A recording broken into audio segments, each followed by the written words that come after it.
So we're just starting off a little wee stroll down memory lane, going over some old spots, starting off on the bridge.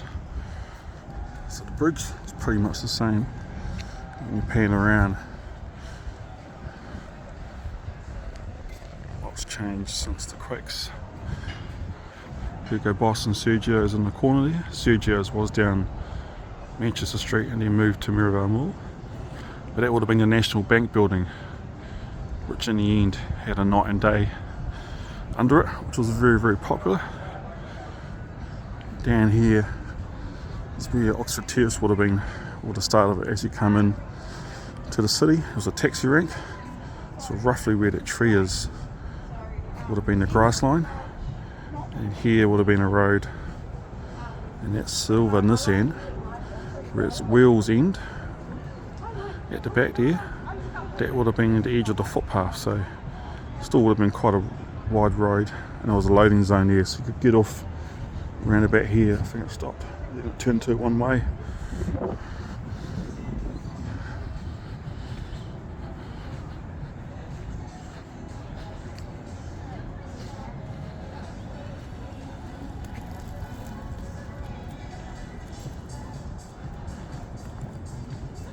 So I reckon where Cosmic Corner now is, that used to be on High Street, can't get two of those anymore. I think where Cosmic would have been and Ben & Jerry's next to it, that would have been roughly the Mad Cow would have been.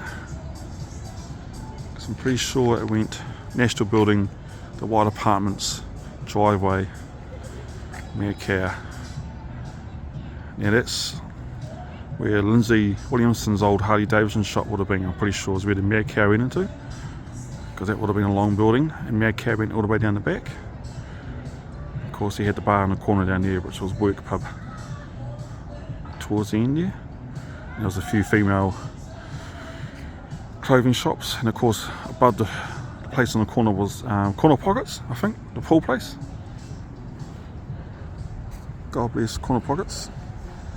Don't really have too many places where you can go and just play pool now. It's mostly in bars. And in the city's not too many. Mickey Finn's and Rock Pool probably own that now. That Slate has closed. Shout out to the Slate Room. So this was pretty much how it was just before the quakes. We tend to forget that. Castle Street went through a bit of a redevelopment for the quakes. I think where Riverside Market sign is roughly where the original bog was. Pretty sure around about there. I think it went National Bank building, the building in the corner, there was an ATM there. That's where the bog was. And then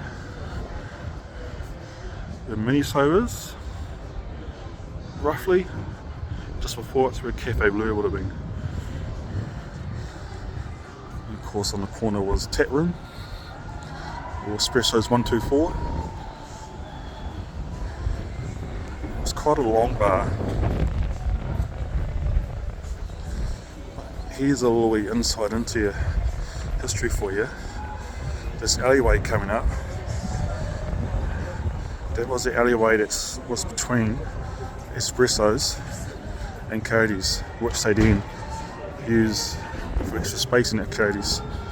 So Cody's would have been about here.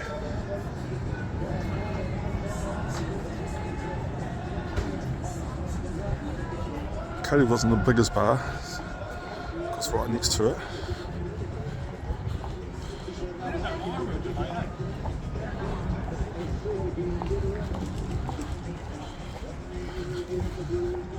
Roughly there would have been Azura. Of course, they had XO bar above it, which was that function room you could hire out.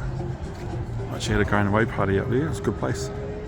Looking right down there on Azura, all by one, roughly about here. Because I think that power pole, I have to go back and check the photos. I think that power pole was just on the boundary line of Azura and all by one. All by one would have been there. They had a room above all by one, and I forget what it is. It's always my favourite question to ask in trivia questions. People always get it wrong. Because Delusio's was below it.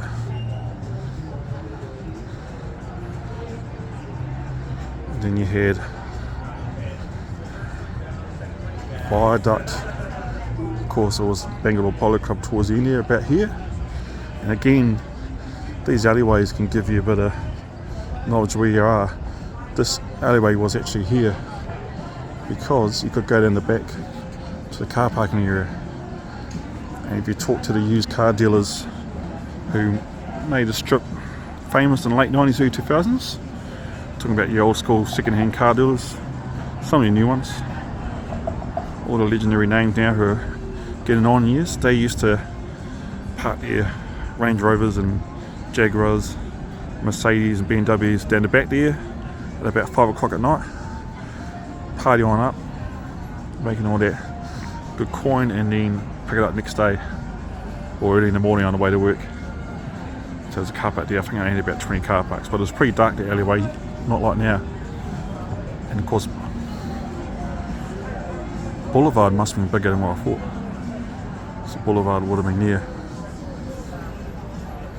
Of course, down here, Fats was one of the first to open, and then Duck Central's the town bar.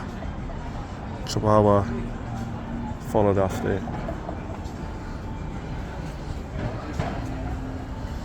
Of course, you go to the famous corner here. Well, it wasn't so famous back then, but Boulevard used to be entrance on the corner there. Let's go around the corner.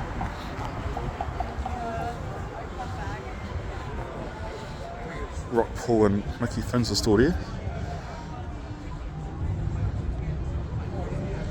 They opened up about 10 years ago now. One of the first opens, well, they were the first to open down here, and then Fats came. I think Fats came in just the right time because Rockpool didn't really get much of a crowd until Fatties came to the picture. Oretta engineers were taking most of that crowd. Of course, on the corner here, down a little bit, there's a famous restaurant, and there was Sticky Fingers. Sticky Fingers around about there, I think. Because it was on that side of the Public Trust building, which is near Mr. Brightside. And of course, this is a Monday night, in case anyone's wondering why it's so quiet. Kind of did it on purpose. Hundreds of people being in the shots. Brightside's probably your top spot now, I would say. Probably edge past Fat Eddie's. Fat Eddie's probably number 2.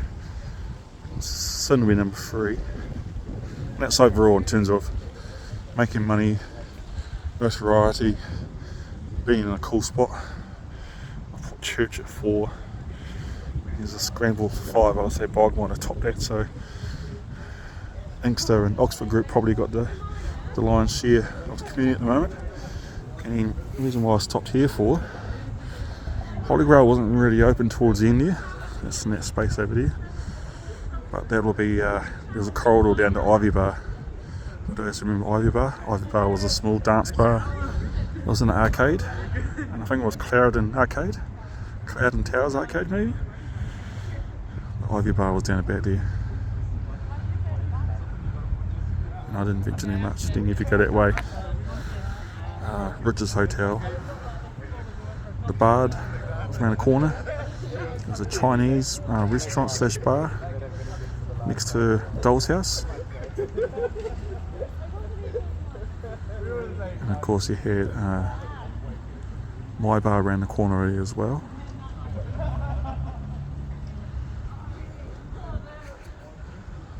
Actually, sorry, My Bar is down here on Hereford Street. Get mixed up actually, which was just down the road from Wendy's, which had only opened up I think 2 weeks before that big quake. Yeah, but those are the bars. The famous 12 or 13, depends. When you're counting Sticky Fingers, Rockpool, Mickey Finn's, that's 2, 3, Boulevard's 4, Viaduct's 5, Delusio's 6, All By One 7, Azura's 8, Cody's 9, Espresso's Taproom's 10, Cafe Beer's 11, Bog's 12, Mad Cow's 13, and then if you want to count EXO, that's 14, the other place is 15, Rec Bar in the corner 16. It's it seemed like there was more. 16 bars. If you count in this area now, so you've got Bright Side's 1, Mickey's 2, Rockpool's 3, Fats 4, Kong's 5, Sin's 6, Trial was 7, Zodiac's 8, Amazonia's 9, Dollar's 10, Bangor Polo Club's 11, Fiddle's 12, Brudar's 13, Tanushi's 14, Botanic's 15, Craft MC's 16, Little John was 17, and then you got one, King Estate Monarchs, it's kind of 18, and you got the 2 bars opening down below at the back there, 1920, ending at the sports bar opening above Brudar's 21. And that's not including Riverside. Unfortunately, Riverside isn't open too late, so not even Kaiser or Castro's probably captured that late night crowd. They'll probably close by midnight. Whether or not they want to capture that crowd or not, it's one of those things you kind of have to weigh up.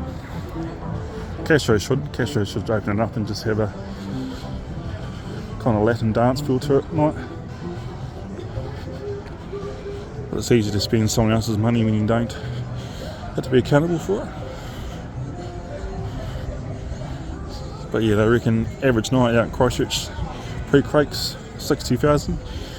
On a good night 70, 80, and those big nights like Lions, Crusaders, Finals, New Year's Eve started to inch up towards 100,000.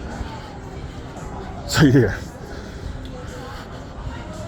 whether or not they can get back to that level, I think they can. I think it's going to take a wee while, because there's a lot of new buildings here. You can see what is building, and the thing that everyone forgets about olden day Christchurch was there's a lot of old buildings that have been converted or gentrified into new places and older districts, so they probably didn't charge as near as much rent as having to build a whole new building times 3, as you can see here. Of course, down here wasn't really open just for the Crakes. Bike shed kind of died out in the 2000s. So did Budinski's. I think it's just too small. They probably didn't really catch a crowd. Could have catched a crowd. But its heyday definitely was the 90s. I'm pretty sure that's when our man was running it, our man Marty Fuller. Shout out to Martin at Elmwood. Marty also is involved with Trader McKendry's, the legendary Traders. That was a cool bar. Now we're back at the bridge. That's a little tour tonight. Thanks for being with us. Till next time.